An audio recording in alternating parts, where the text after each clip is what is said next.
This might surprise you, but Henry VIII actually did accept his daughter Mary as his heir. Before Anne Boleyn came on the scene, Henry VIII had accepted that he and his wife Catherine of Aragon would have no more children after she had had a stillbirth in 1518, just 2 years after his daughter Mary was born. Mary was the only surviving child that Henry had by Catherine of Aragon, and later on he did go on to have an illegitimate son by his mistress Bessie Blount, and by the time Mary was around 8 years old, Henry had a choice to make. The country and his council were asking who was his heir, who was going to succeed when you die. And Henry, having only one legitimate girl child and one illegitimate boy child, he needed to make a choice. There was a time where he was considering legitimizing his son Henry Fitzroy, but his council quickly shut that down because the people would never have accepted an illegitimate bastard as their next king. So the only choice that he had left was his daughter. His wife, Catherine of Aragon, had come from a country where women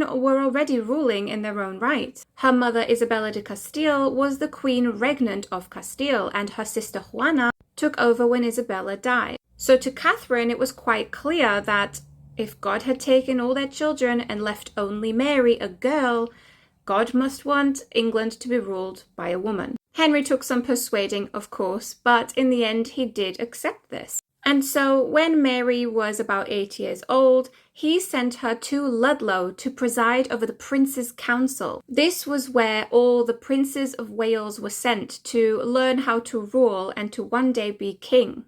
A girl had never been sent to preside over the Prince's Council before, and this was huge. Mary was literally being taught to rule. And though she was never officially given the title of Princess of Wales, the people of England began referring to her as such. But then, if you know anything about Tudor history, you'll know that Henry VIII reared his ugly head towards Anne Boleyn, and the rest is history. You can read about all this and more in my book, The Saddest Princess, which follows Mary I's entire life. You can find your copy on Amazon or click the link below for a signed copy.